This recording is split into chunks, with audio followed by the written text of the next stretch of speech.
Good morning everyone. So students, welcome back in 7th class science online classes, and in our previous video, as you know, that we have started chapter 6, that is physical and chemical changes. So we have studied about the physical and chemical changes, and now we know that what is physical change and what is chemical change. So we know that in physical change, no new substance is formed and only physical properties are changed.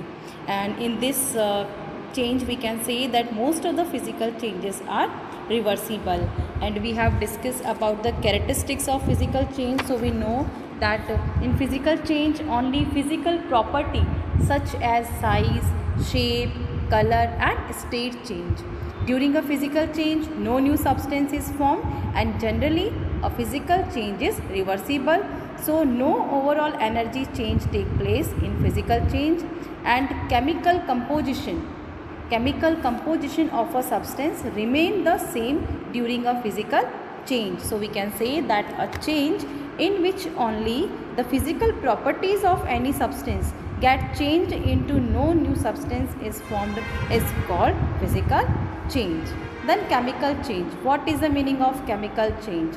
A change in which one or more new substance with entirely different composition and properties from the original substances are formed is called chemical change. So in chemical change, new substance is formed. During a chemical change, one or more new substances is formed, and chemical changes are permanent. So chemical change cannot be reversed by simple physical methods. And during a chemical change, net change in energy take place. So a large amount of energy either given out or absorbed in the form of heat or light. For example, burning of fuel produces large amount of heat. During the process of photosynthesis, green parts of the plant absorb the solar energy, and plant use this energy to make their food. So during a chemical change, both physical and chemical properties of a substances are changed. So this is all about the physical and chemical change, and we have done a lot of activities that is regarding with the chemical and physical changes. So today we are going to start with the chemical change or chemical reaction. So explosion of a firework is a chemical change.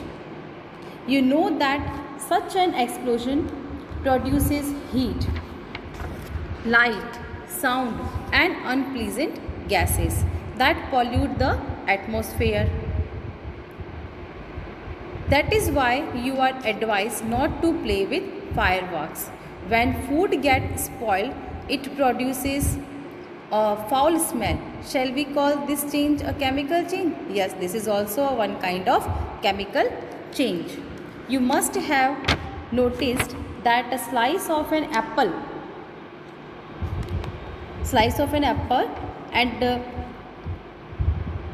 we have to cut the slice of an apple. Then if you keep it away for some time, then repeat the same activity with a slice of potato and a brinjal. The change of color in these cases is due to the formation of new substance.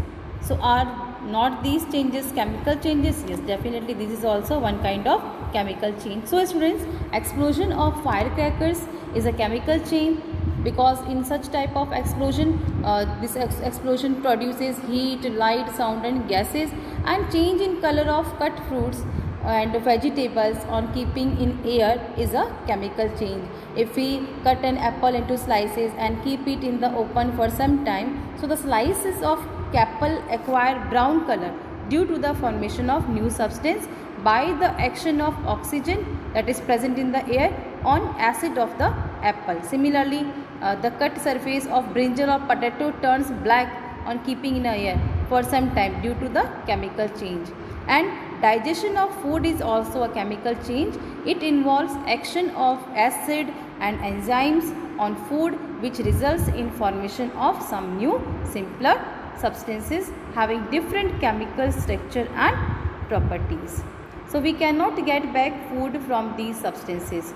And germination of seed, cooking of food, respiration in living organism, formation of curd from milk, spoilage of food, burning of fuels like wood, coal, LPG, kerosene, petrol, dry leaves, wax, candle, incense stick, electrolysis of water.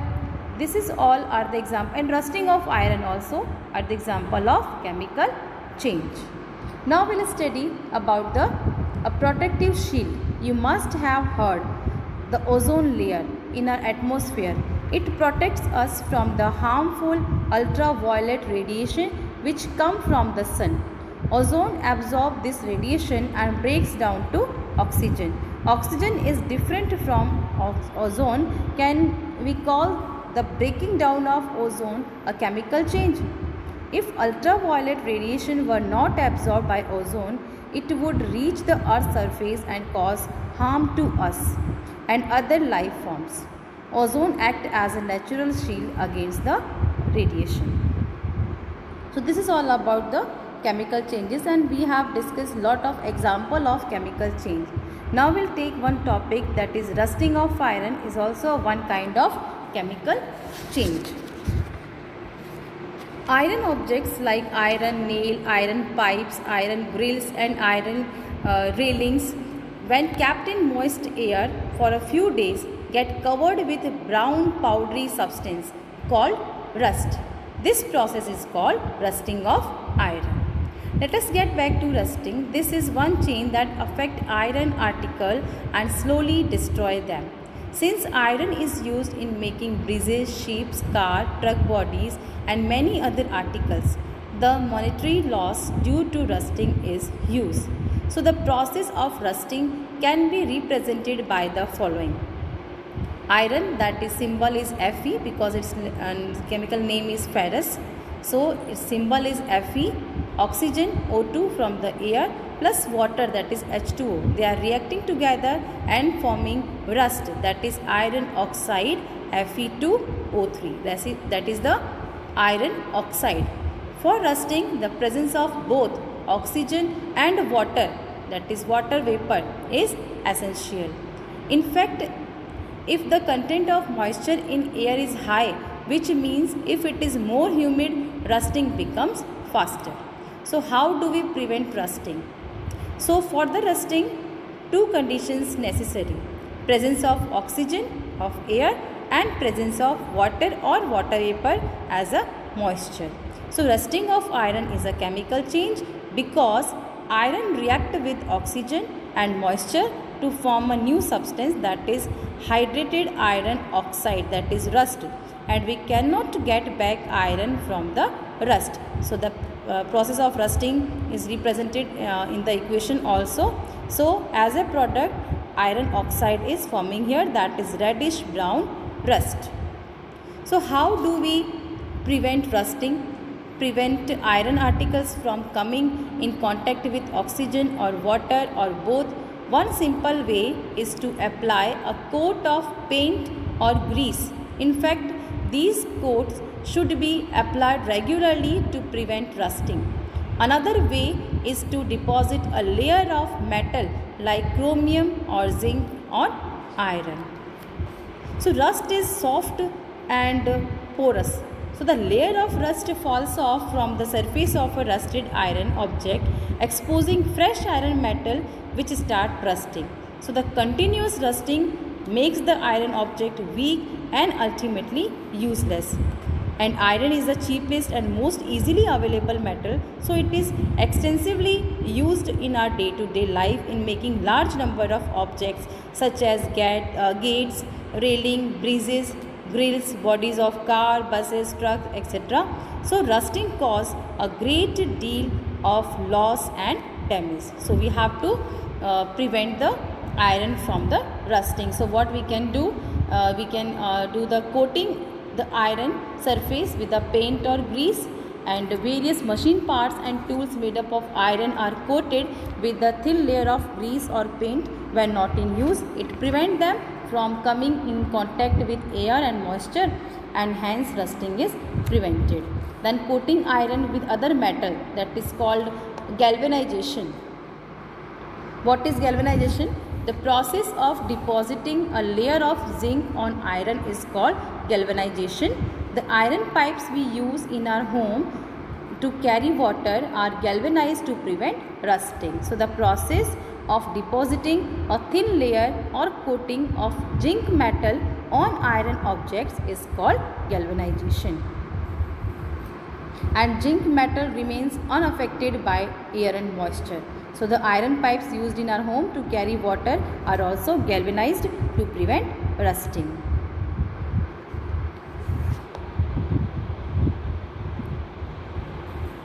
You know that ships are made up of iron and a part of them remains underwater. On the part above water, also water drops keep clinging to the ship's outer surface. Moreover, the water of the sea contains many salt. The salt water makes the process of rust formation faster. Therefore, ships suffer a lot of damage from rusting in spite of being painted so much, so that a fraction of ship's iron has to be replaced every year. So can you imagine the monetary loss to the world? Yes. So to prevent the rusting, what we have to do? We have to do the process of depositing a layer of zinc or other metal, that is called galvanization.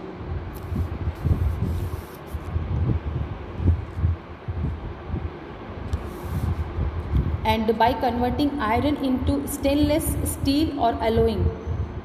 What is this? Stainless steel. Stainless steel is made up by the mixing iron with carbon and metals like chromium, nickel and manganese. It does not rust. So molten iron is mixed with the fixed amount of carbon, manganese and chromium and nickel. On cooling, it forms an alloy that is called stainless steel. And the stainless steel does not rust at all in moist air. Cooking utensils, knives, scissors and surgical instruments are made up of stainless steel. So students, our next topic is crystallization. In class 6th, you have learned that salt can be obtained by the evaporation of sea water. The salt obtained in this manner is not pure and the shape of its crystal cannot be seen clearly. However, large crystal of pure substance can be formed from their solution. The process is called crystallization. So students, we know that sea water contains salts dissolved in it, which make it salty. This can be obtained by the evaporation of sea water. So this technique of separation is not good because the salt obtained in the manner are not pure and their crystals are small. So crystals are the purest solid form of a substance with definite geometrical shape.